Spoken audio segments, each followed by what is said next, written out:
going on, everybody? East Tactics here. So, crazy thing happened yesterday. Literally within 2 jumps, and then I think 1 or 2 jumps later, I managed to break my rear bumper.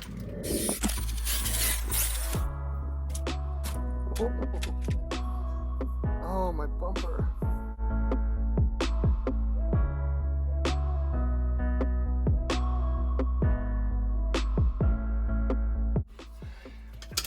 And then after that, my front bumper. Are you kidding me?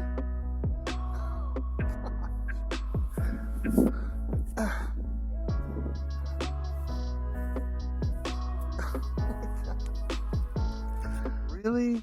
Okay, I might just have to go with the new brand of bumper. No joke. Completely off.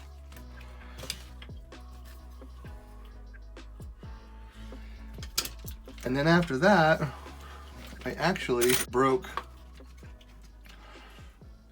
one of my shock rod ends.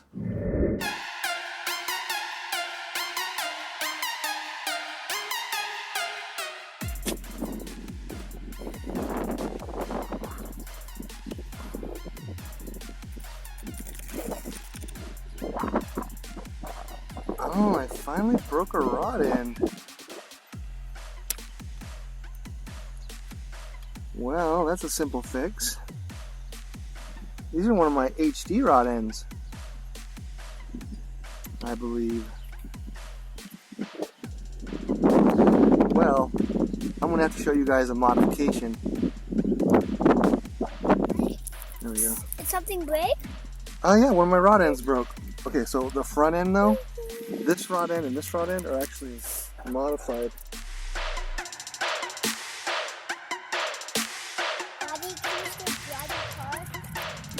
Yeah, but I don't think I can jump it now.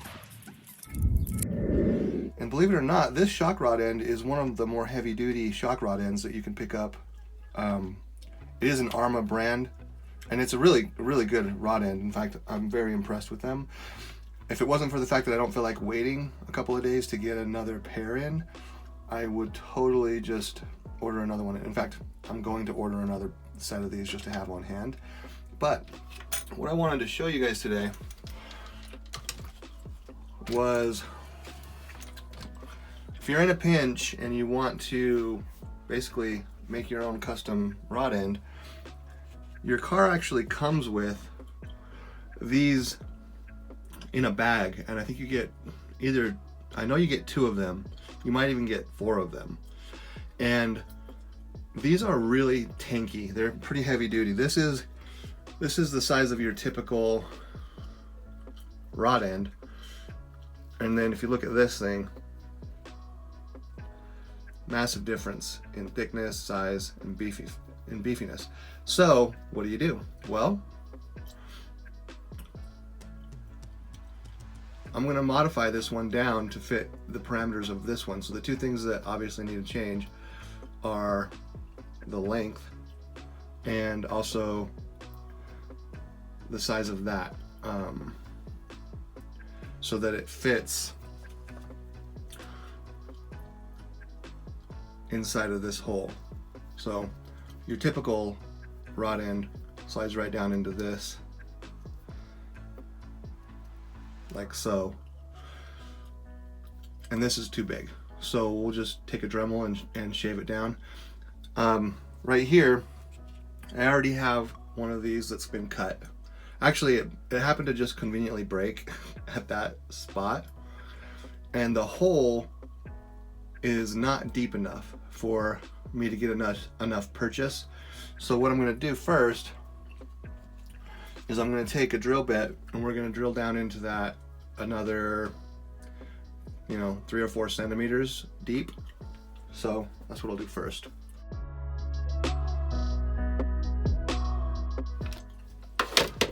Alright, this is a 1/8. I can get the lighting out, hit it right.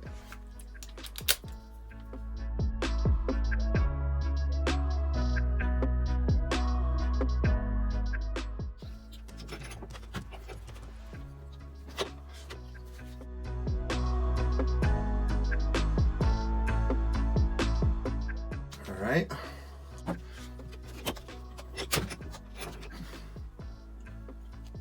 So I'm just going to grab a little piece of metal here and see how deep that is. So that's deep enough. All right, next thing, we'll get our Dremel. All right.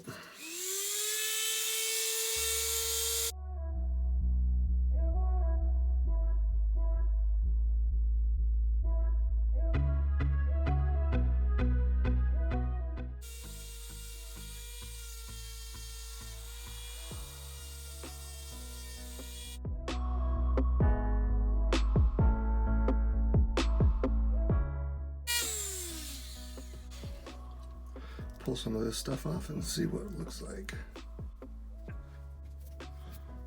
Not quite enough.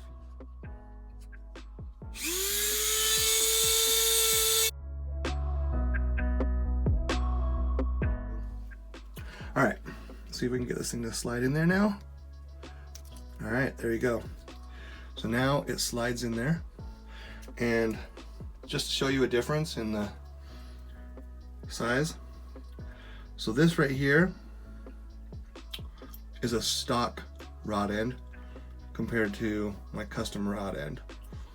Now granted, the hole here is a lot bigger than this one, so you might want to take a modified bushing and put it in there. When it comes to finding a bushing to work for this size hole, I mean, there's a number of things you can do. You can look around in your bag of goodies for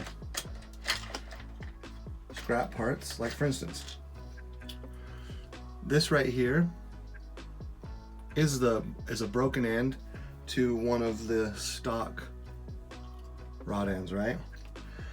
And it fits in there perfectly. Granted, I want to cut off that section of it. So what I'm gonna do, and again, this is all just part of that wheelhouse of MacGyvering your own quick fixes, because I mean, it's not expensive to buy another, it's not expensive to buy a bag of the HD rod ends. They're like 12 bucks for two, so you know, you can always pick those up. However, if you're wanting to do a quick fix on your own, do it yourself, then doing this. Now, I will say though, I've never broken one of these yet, so it might even be safe to say that it's a little bit tougher than the HD rod ends. So I'm going to stick this thing into my vise. There's a billion methods or ways that a person could you know, shave this down. The way I like to do it is as follows.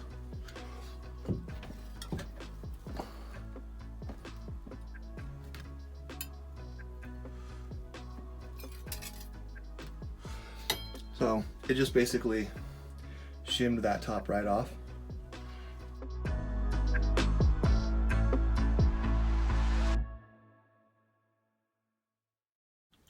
All right, let's go ahead and remove the old one.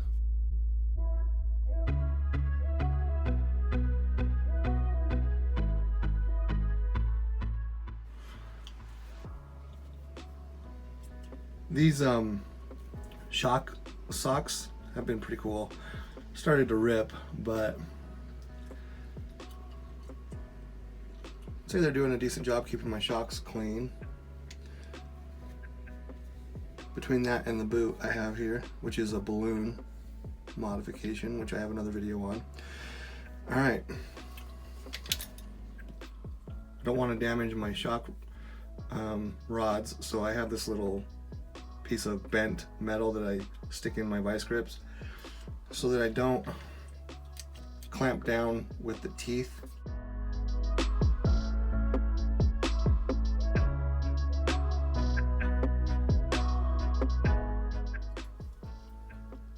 So you'll notice the HD rod end is quite a bit more beefy and tanky than the stock one, but I still don't think it's going to compare much to this. I mean, close, but this, you're taking advantage of parts you already have, and you're saving yourself a couple of days of shipping to get your car back up and running now.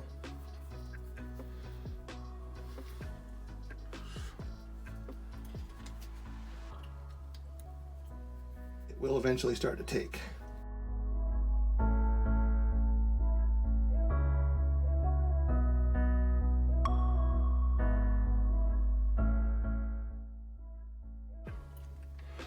Okay, there we have it. So the next thing that's really important to do is to make 100% sure that your droop is set properly, and that might be even the reason why this broke in the first place. One of the number one reasons why your shock rod ends break is because your droop may or may not be set properly, and if the droop is not set properly, which is basically the distance between where it's inserted here and the top of the shock tower, if there's not a little bit of squeeze on the shock, then what you're ending up doing is you're putting a lot more pressure on the actual rod end itself, because it's allowing it to overextend, and that's kind of a big part of why it breaks. So if you'll notice, in order for me to get this thing in, I do have to actually squeeze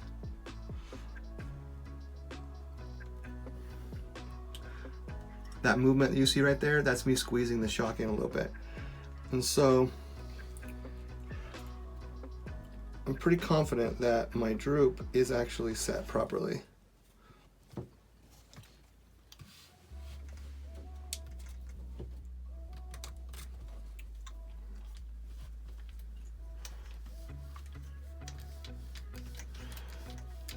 Feels pretty good. So let's take a look. You see the thickness of this? This is the HD rod end from the bottom view. And then this is the the modification. See how meaty that is? Nice and thick.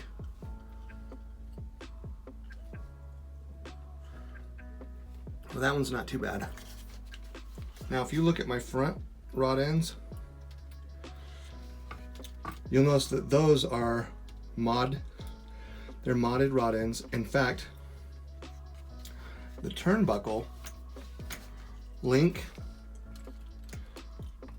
right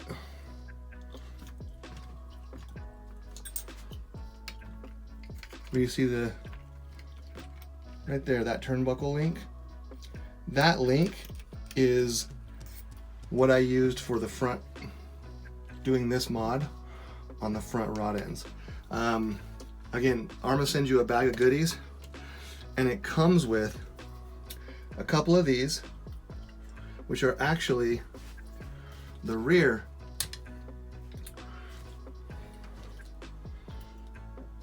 knuckle, or the rear turnbuckle links is this one, and that's what we just used to make the modification on the back rod end.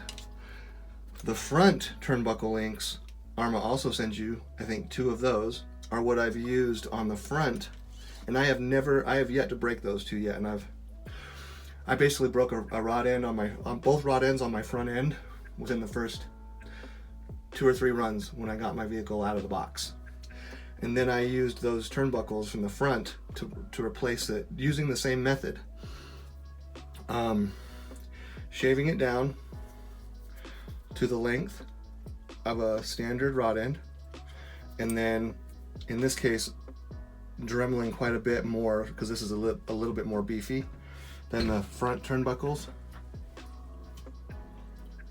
but I still had to use my Dremel on the front turnbuckles as well, and that's how I've basically been running my vehicle, except for this is my first time using rear turnbuckles on the back end, because I purchased the HD rod ends, which I've been really happy with. I'm actually surprised that this one broke, but now that I've got this sucker in there trimmed down to suit, I'm really happy about that. So So just an FYI, if you do break your rod ends, you can buy the HD. If you do pick up any from Amazon or from Arrma, I definitely recommend you getting the HD rod ends. They're much more beefy. And I know I've either already dropped a link up in the top corner. I'll do it right now again for information on those rod ends. They're nice, they work. However, sitting in a bag potentially collecting dust in your workstation are these turnbuckles, and you can totally modify them to work. I did pick up these right here are actually RPM rod ends, and they break just as easy as the stock little ones. So anyway, guys, that pretty much wraps up this video. One thing I did want to let you guys know, that one of the cool things about T-bone racing, while I keep breaking these, so I might consider switching to a different brand front and rear bumper, all you have to do is send them a picture of the broken product and they'll ship you out a new one for free. So that's one of the nice things about T-bone racing. Alright, well, that wraps up this video. Actually, today I am planning on going up finally to the mountains to do that run so we can test out the performance of my vehicle using the stock ESC's power to power up the servo. I've mentioned it in a previous video that if you buy an upgraded servo, you're not giving it the full potential power that it could be using, because the stock ESC only outputs 6 volts to the servo and to the rest of the car. Now, if you go and pick up an external BEC and install this into the vehicle, which I'll be making a video on shortly after I do this test run, you can actually power up your servo with 7.4 volts, which actually jumps the pounds per torque of this servo from, like, I want to say 250 to like 440 or something. So you definitely want to take advantage. If you spend the money on a nicer servo, you definitely want to put the right amount of power to it, or else it's almost alleviating the point of getting a new, a higher end servo, right? So anyway, I know I've mentioned it a couple of times, but weather's been kind of cold, and with the coronavirus and all that crazy stuff that's been going on in the world, haven't had a chance to get up there. But today, the family is planning on driving up there. I haven't installed this yet, so I basically just want to see the performance of how the vehicle works in like rocky terrain, and also just see how long the battery lasts on my standard setup with 2 3S batteries running a 6-volt system. But when I pump my system up to 7.4 volts, I do wonder if it's gonna shave off 5 or 6 minutes of runtime, and so that'll be something I'll be testing. The other thing I'll obviously be testing is how much better this servo performs turning and maneuvering, especially when it's like crawling over rocks and different things like that. So anyway, again, I know I've already mentioned that before in previous videos. I'm gonna drive up there today. We're gonna run the car, and I'll be doing it without a front bumper and a rear bumper though, because I'm on the search for either getting a new front and rear bumper that might be a little bit tougher, less likely to snap, or I'm definitely going to contact T-Bone and I'm going to get a new one, a front and rear, sent to me, and I'll probably soak them in WD-40 overnight so that this point right here is less likely to snap but more likely just to bend. And maybe that'll help, because I have created another video where I soaked the rear wing mounts in WD-40, and I did notice a significant difference in their snap resilience when they've been soaked in WD-40 for like 36 hours. And I haven't had any problems with this. I will say, guys, that installing one of these on the back of your vehicle protects your wing mount a lot. It also protects your wing quite a bit. Anyway, guys, that wraps up this video. Keep an eye out for my upcoming stuff, especially in regards to how the BEC performs on the steering servo. And I will let you guys go until next time. East Tactics, out.